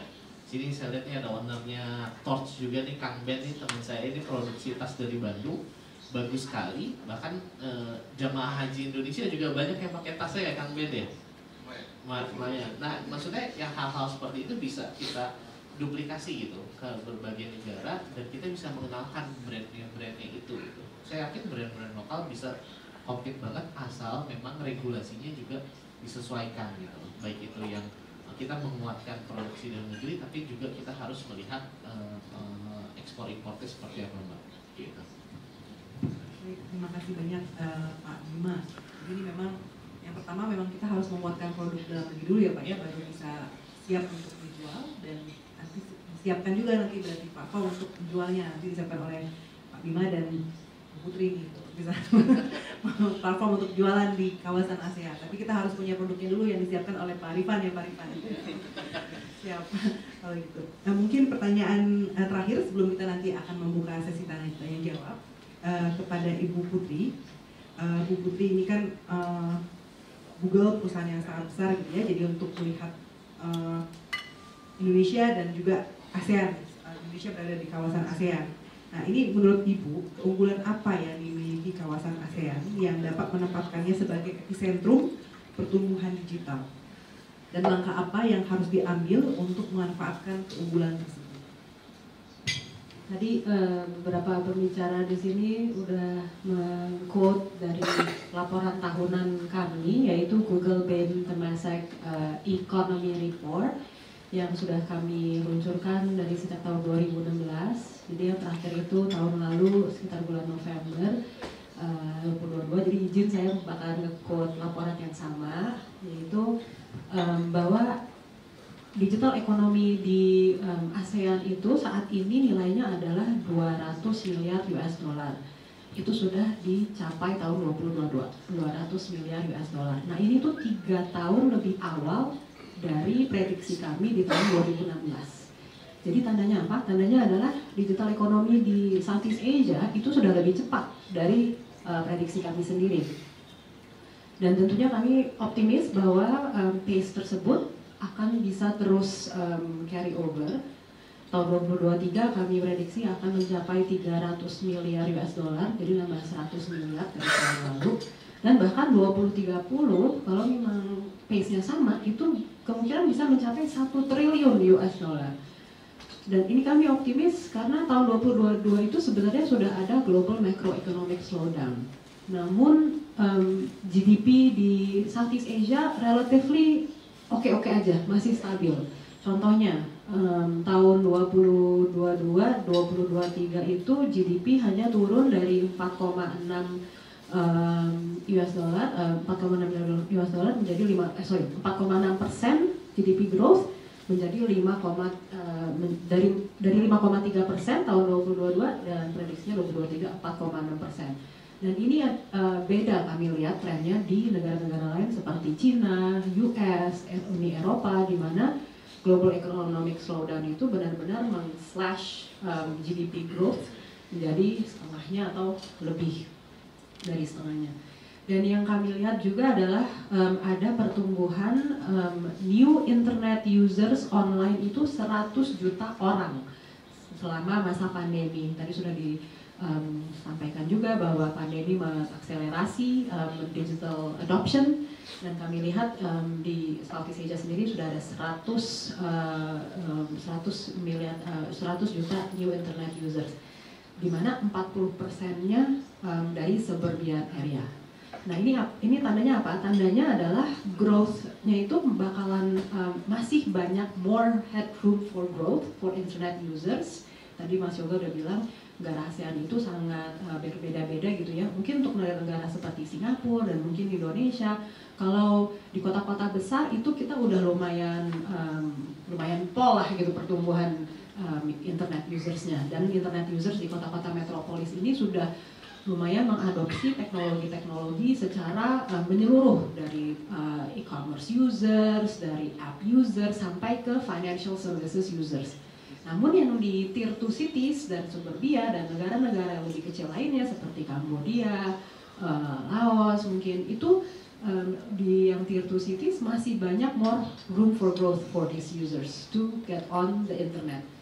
Demikian pun seperti yang tadi saya utarakan, GDP growth-nya dan digital economic growth-nya masih lumayan stabil. Jadi can you imagine kalau misalnya users ini akan lebih going online and adopt more of the technology, tentunya GDP growth-nya masih akan lebih cepat seperti itu.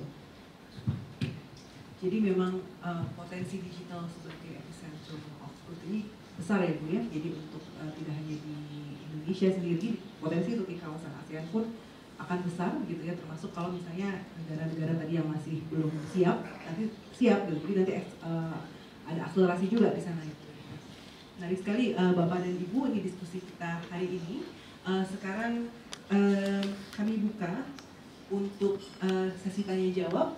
Mungkin kami persilakan dulu yang ada di Zoom, Mbak.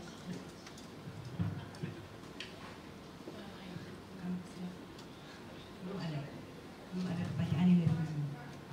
Baik, kami persilakan Bapak dan Ibu yang ada di ruangan ini untuk bisa, apabila ada yang ingin ditanyakan, ya silakan Bapak, mohon perkenalkan diri. Tadi sudah diperkenalkan juga, tapi mohon perkenalkan lagi.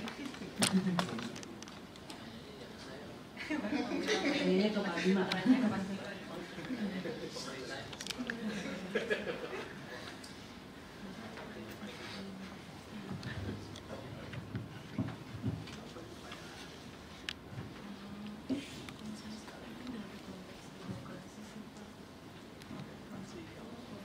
Terima kasih. Pertanyaan saya nggak akan ke Pak Bima, kalau Pak Bima di belakang aja lah. Nama saya Ben Wirawan, saya CEO dari Port.id, sebuah brand lokal yang alhamdulillah dalam 8 tahun terakhir kita sekarang tumbuh 100 kali lipat di e-commerce. Jadi kita cukup tahu pertumbuhannya dan cukup tahu juga permasalahannya sebenarnya.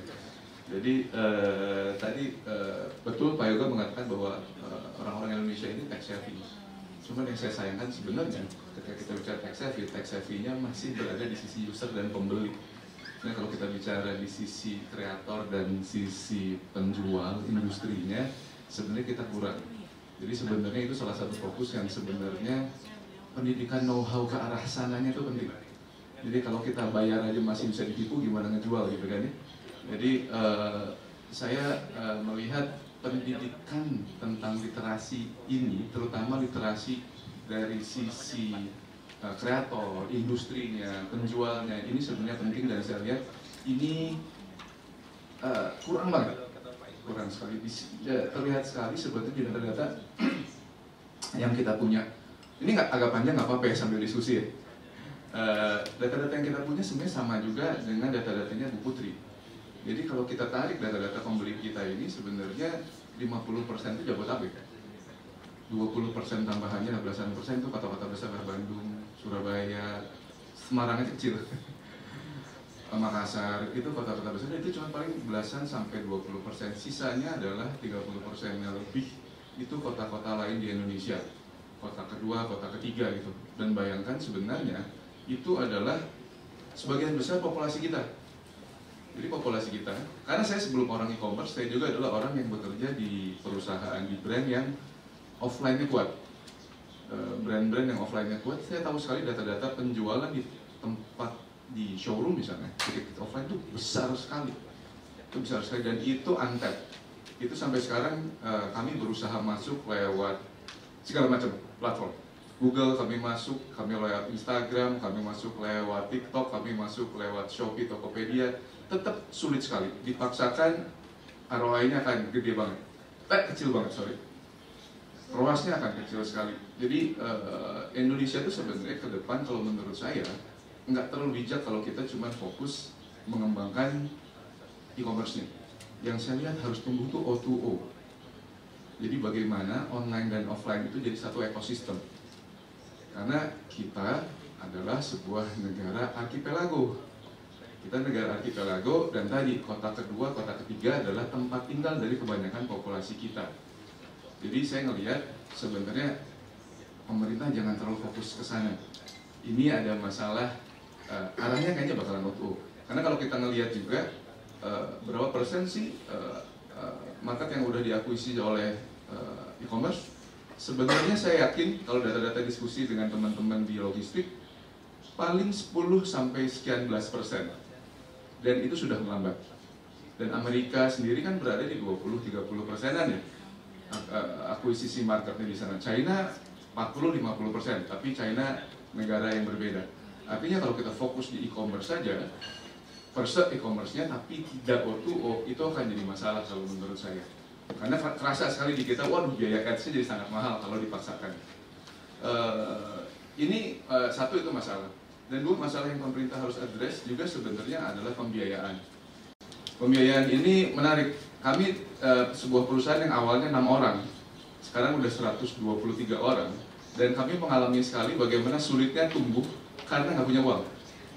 Jadi kami tidak bankable, tentu saja di awal-awal kami tidak bankable, dan ketika kami tumbuh di awal-awal kami menyadari bahwa teman kita adalah fintech, karena fintech inilah yang bisa menerima agunan non fixed asset. Tapi kita bisa mengagunkan data-data penjualan kita bisa mengagunkan inventory kita, enak sama fintech.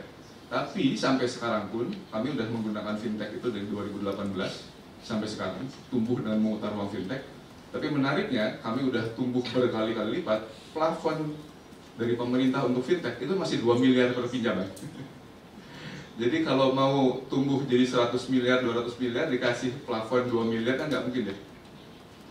Jadi itu pun rasanya satu poin yang mungkin harus menjadi fokus juga. Bagaimana pembiayaan yang berjenjang ini. Karena suatu saat tentu akan ke bank juga gitu.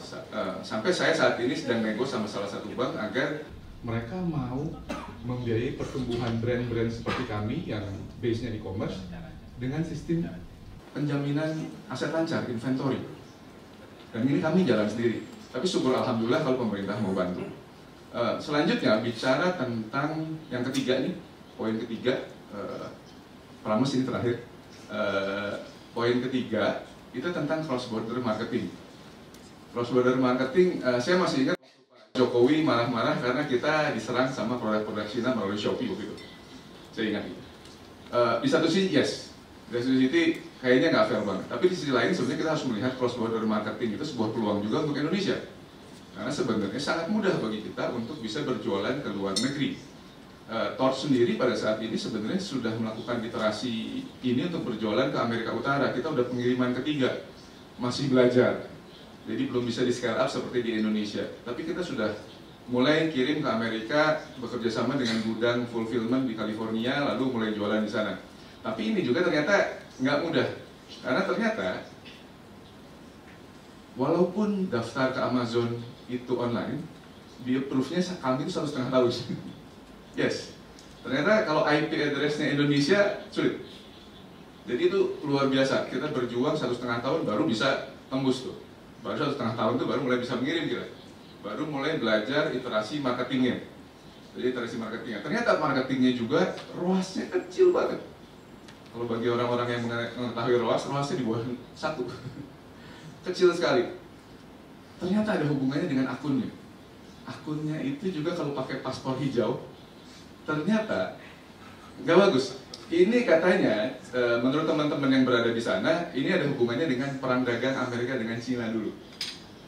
Jadi memang Amazon pun sebenarnya membatasi akun-akun dari luar agar tidak bisa langsung berdagang ke sana. Tapi ini pun ada solusi-solusinya sebenarnya. Seperti misalnya kita membuat saja perusahaan di Kanada, lalu masuk ke sana. Jadi akunnya akun jangan paspor hijau aja. Ini ternyata bisa. Jadi kalau saya lihat ASEAN, entah ya, kalau saya pribadi menganggap ASEAN harusnya bukan market kita yang pertama. Masalahnya adalah kendala kultur dan bahasa yang berbeda. Bahasanya kita nggak ngerti Thailand, sulit sekali orang-orang yang berbahasa Thailand di Indonesia, nggak ada, hampir tidak bisa kita cari. Bahasanya beda-beda, marketnya juga tidak sebesar itu kalau menurut saya. Amerika Utara, Eropa itu lebih menarik sebenarnya, karena mereka menggunakan bahasa Inggris. Dan kita mengerti culture mereka, karena kita menonton film-film mereka. Jadi kita lebih bisa masuk sana dengan cepat. ASEAN seperti apa? Yes, ASEAN penting. Karena ASEAN menurut saya harusnya bukan saling memasarkan, tapi jadi sebuah mesin besar. Indonesia, Thailand jago desainnya. Vietnam, Indonesia jago produksi. Kita perlu orang-orang Singapura untuk masuk ke luar negeri. Harusnya ASEAN bekerja samanya itu ASEAN Incorporated berdagang keluar. Kalau menurut saya seperti itu akan lebih masuk akal dibandingkan mentarget masing-masing pasar kita. Mungkin itu masukan dari saya. Jadi ini kalau dibilang pertanyaan, lemparan diskusi aja deh. Gitu kali ya. Terima kasih. Assalamualaikum. Ya. Terima kasih banyak Pak Benny. Pertanyaannya Pak Ben ya. Pak Ben, ini diskusinya nanti jadi panjang nih. Ini menarik sekali yang disampaikan Pak Benny, ada 3 hal. Pertama terkait dengan literasi. Ternyata memang literasi kita yang implikasikan dari banyaknya transaksi itu lebih banyak di daerah Jabodetabek ya Pak ya. Yang di luar itu masih sedikit, relatif sedikit. Lalu yang kedua adalah terkait dengan pembiayaan. Nah ini pembiayaan juga penting kami rasa.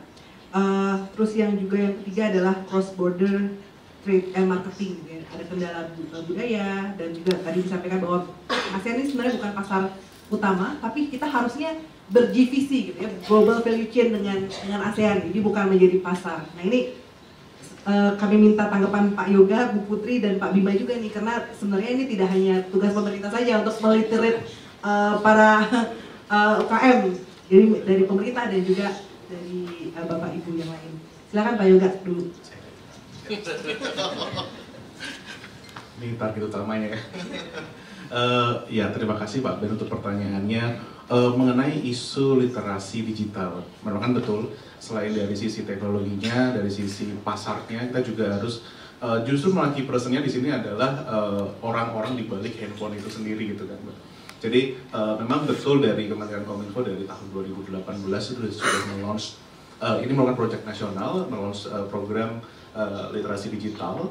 Ada hierarkinya itu berbentuk piramida memang Mbak. Jadi paling bawah itu mengenai literasi digital secara umum, yang memang bukan dalam berbentuk training atau program edukasi. Jadi misalnya saja Mas atau Mbak, Bapak di sini melihat tayangan di TV atau misalnya influencer-influencer di Instagram atau misalnya seminar-seminar ke daerah, memang itulah bagian dari program literasi digital dari Kominfo, misalnya untuk isu-isu yang terkini, misalnya untuk isu hoax, isu misalnya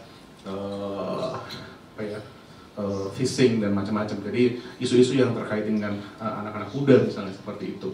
Nah, selain itu juga kita naik ke satu step yang lebih tinggi. Di situ ada DTS, Digital Talent Scholarships. Ya, Digital Talent Scholarships ini merupakan program training sebenarnya dari pemerintah yang ditujukan kepada lulusan SMK, lulusan SMA, lulusan kuliah, di mana mereka akan dibekali ilmu-ilmu dasar seperti itu, ilmu-ilmu dasar dari digital ekosistem. Mulai dari penggunaan internet misalnya, atau misalnya untuk rekan-rekan yang di daerah misalnya gitu, jika mereka memang sedang mau berusaha, sedang membuka usaha, bagaimana untuk menggunakan sosial media dengan baik, untuk memfoto, misalnya foto produknya, untuk diposting di e-commerce, bagaimana cara mereka untuk menggunakan gawainya semaksimal mungkin, seperti itu. Dan yang terakhir mengenai DLA, Digital Literacy Academy. Nah ini yang di top priority, memang kami percaya bahwa diseminasi informasi dan diseminasi literasi digital ini akan jauh lebih efisien bila kita juga melibatkan para leaders, para CEO dari perusahaan-perusahaan, sehingga mereka dapat juga di poin-poin yang dimana mereka berada bisa untuk mengencourage dari setiap staff-staffnya untuk bisa juga menggunakan gawai menggunakan perangkat digital dengan baik dan produktif seperti itu. Jadi ini merupakan program yang continue gitu dan bisa diakses ini sebenarnya secara umum untuk publik gitu, sehingga rekan-rekan baik untuk keperluan e-commerce atau misalnya untuk keperluan memang bagaimana kita secara bijak menggunakan sosial media atau menggunakan platform dari internet ini juga bisa diakses di situ. Seperti itu Mbak untuk literasi digital. Lalu untuk koneksi antara offline dan online seperti itu, kami juga setuju sebenarnya bahwa kuncinya di sini adalah logistik, gitu ya, karena itu adalah yang memfasilitasi bagaimana hubungan antara e-commerce ini sendiri kita transaksi online dan akhirnya reality barangnya itu offline. Jadi dari kami dan Kominfo, kami juga kemarin mengeluarkan PM4 tahun 2021. PM4 tahun 2021 ini salah satu turunan dari UU CK, Undang-Undang Cipta Kerja, di mana memang saat ini lebih terbuka dari Indonesia untuk dapat mengabsorb teknologi dan mengabsorb peluang pasar bagi para delivery services untuk melakukan layanan. Tidak cuma terbatas di kota-kota besar juga, tapi juga sampai ke rural area. Seperti itu. Yang terakhir apa Mbak ya, Pak? Saya lupa. Isu pembiayaan Pak, dan juga untuk terkait dengan cross border. Oh iya. Wow.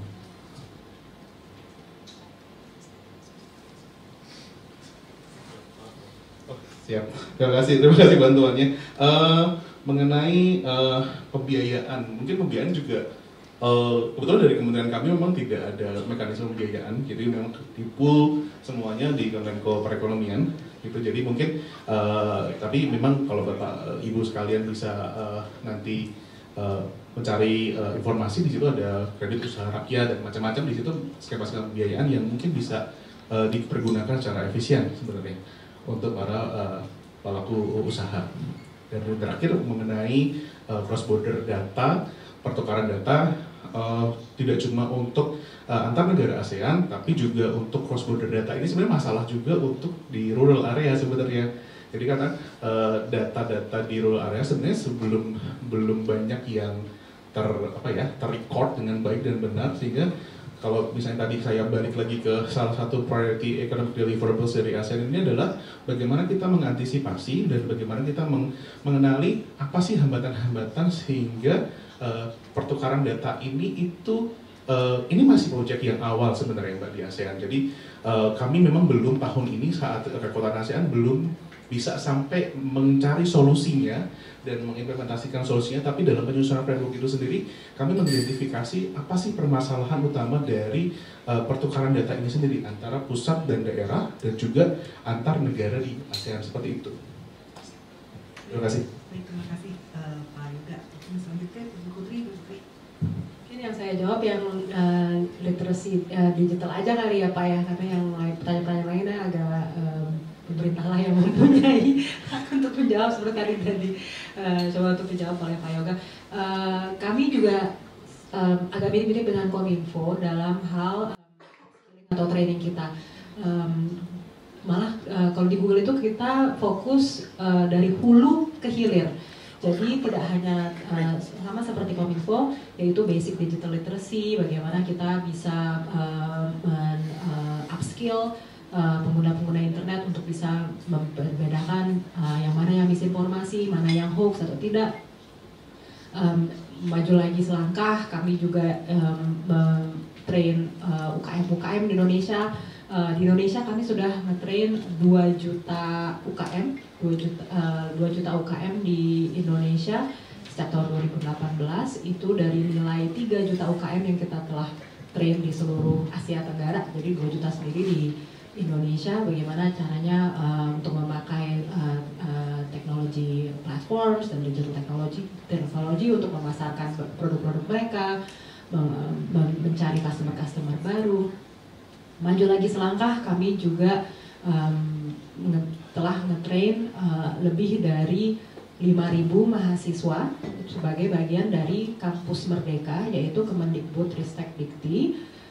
Ini ada 3 jalur, yaitu Android Programming, cloud architecture engineering, dan TensorFlow atau machine learning. Ini telah kita lakukan dengan kolaborasi yang sangat baik sekali dengan Kemendikbudristek Dikti, fokus ke mahasiswa-mahasiswa di beberapa puluhan universitas di seluruh Indonesia yang ikutan program Kampus Merdeka. Lalu kita juga ada program tadi Pak Ben bilang soal content creator. Kita di YouTube juga kita punya Akademi Edu Creator, di mana kami nge-train content creator untuk memproduksikan konten-konten yang lebih berpendidikan, lebih positif konten. Additionally juga kemarin ini kita mengadakan kolaborasi dengan Kemenparekraf, yaitu nge-shorts bareng, di mana salah satu form video pendek YouTube itu kita juga ngajak UKM untuk berkolaborasi dengan konten kreator, gimana bisa memasarkan produk-produk UKM oleh konten-konten kreator yang pengikutnya sudah cukup banyak gitu. Jadi berkolaborasi ini antara UKM dan konten-konten kreator seperti itu. Kalau balik lagi jauh ke hulu, kita ada Google.org funding dengan Bebras, di mana kita mengajarkan computational thinking untuk anak-anak K-12, jadi dari TK sampai kelas 12, supaya dari sejak dini mereka diajarkan bagaimana caranya berpikir secara sintaktik,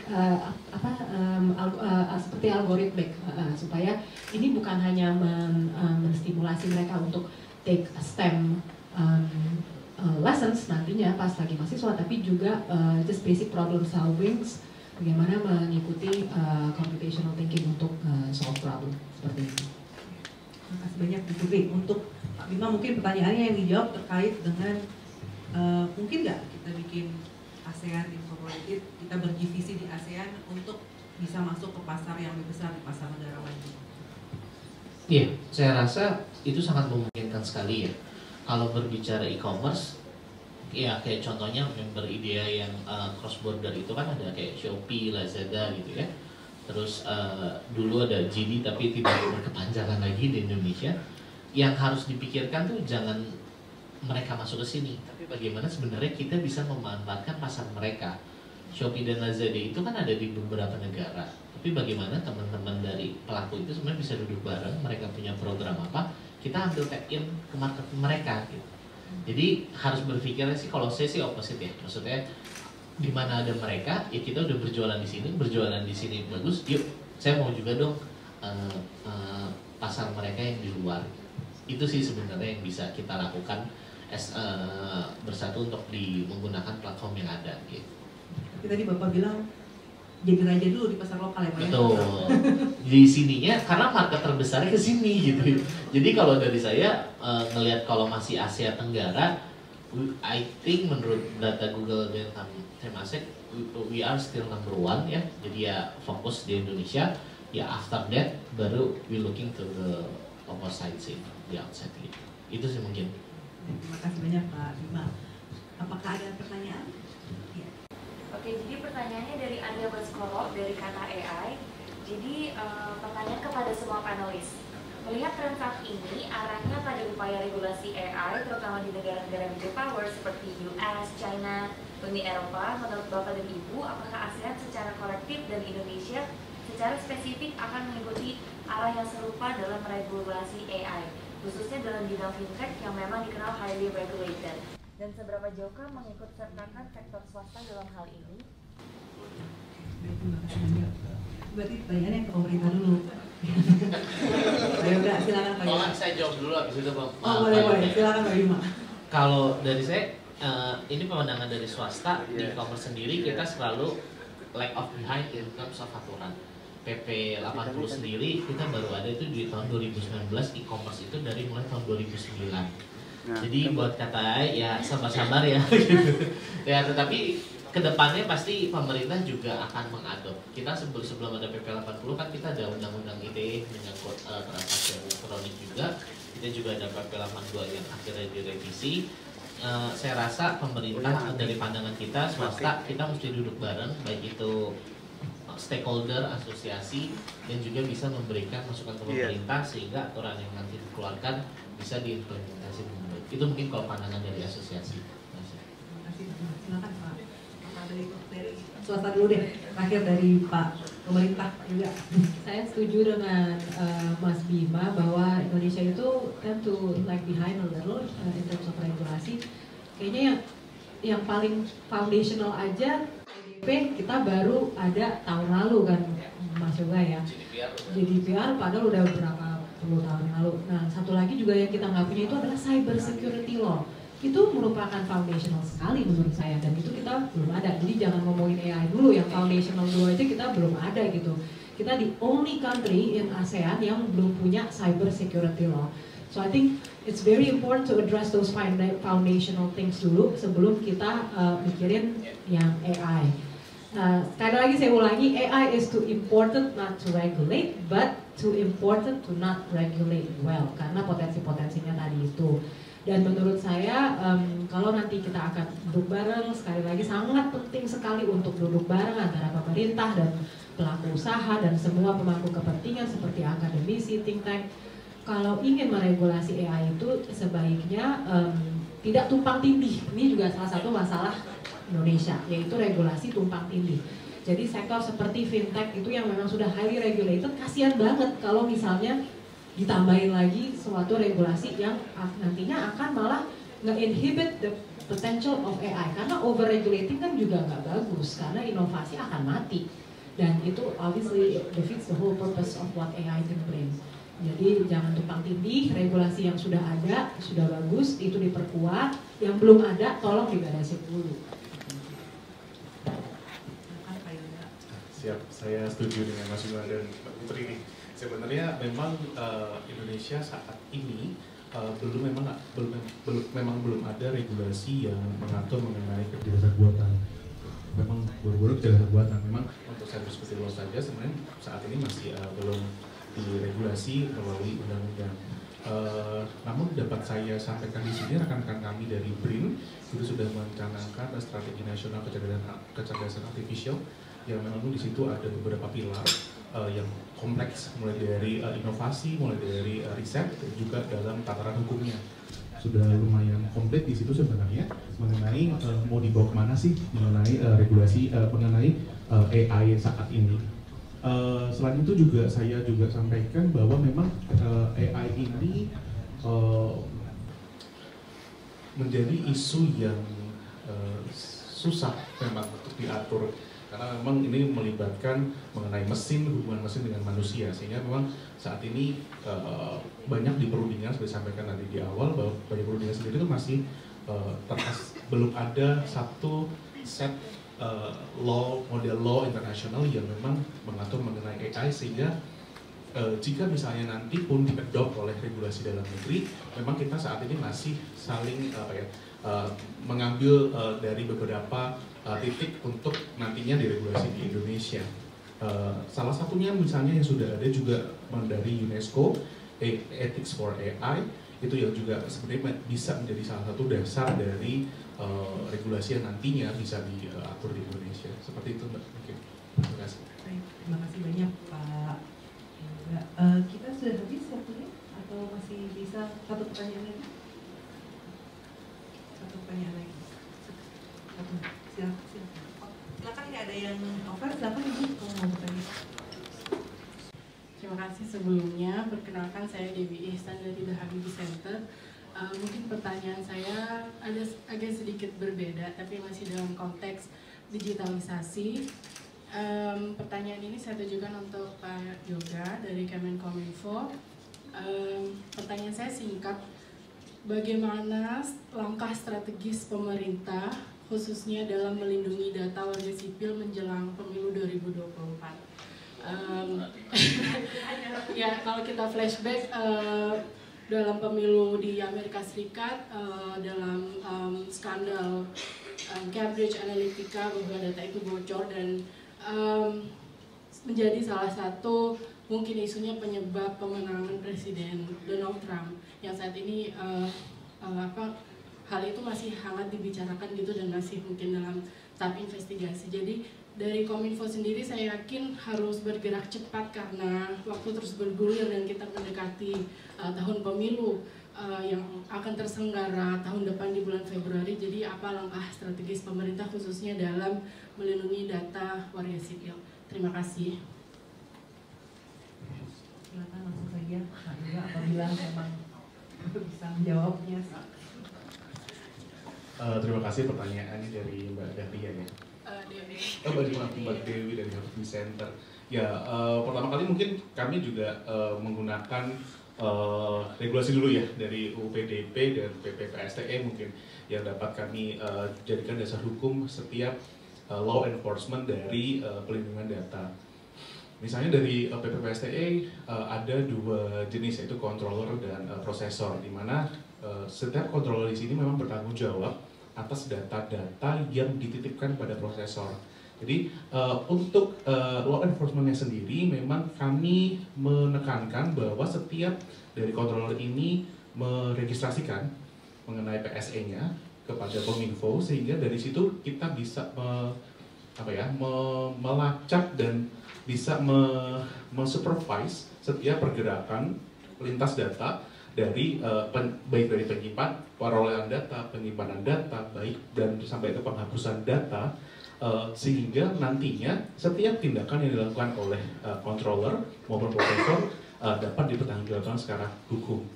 Dalam praktiknya, misalnya untuk kejadian yang disebutkan tadi dan mungkin juga persiapan kami kita nanti akan pemilu, mungkin butuh koordinasi antar kementerian pastinya. Dari kami, Kementerian Kominfo, juga Kementerian Dalam Negeri misalnya, dan juga kementerian yang lain, untuk memastikan bahwa data-data yang tersimpan itu secure, gitu.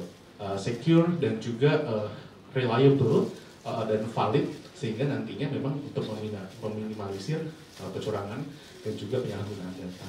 Mungkin seperti itu yang dapat saya kami jawab. Terima kasih. Terima kasih banyak Pak Yoga.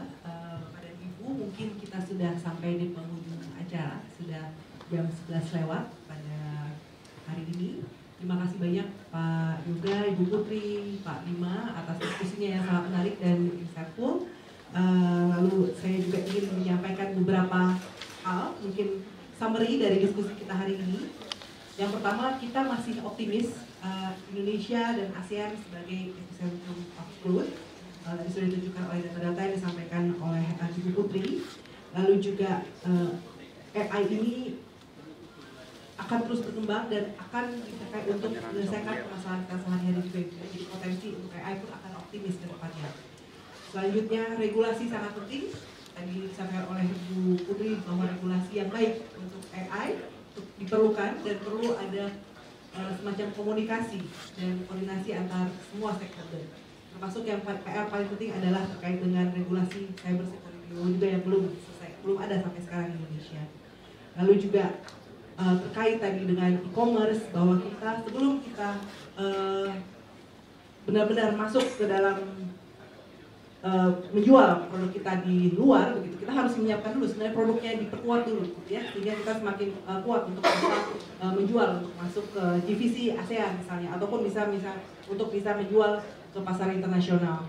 Lalu juga tadi yang disampaikan oleh Pak Ben, terima kasih terkait dengan literasi, isu-isu pembiayaan, dan juga bagaimana UKM-UKM e-commerce kita bisa mengakses pasar internasional.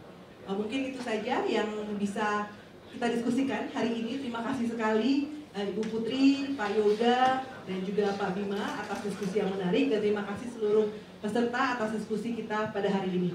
Akhir kata, Assalamualaikum warahmatullahi wabarakatuh.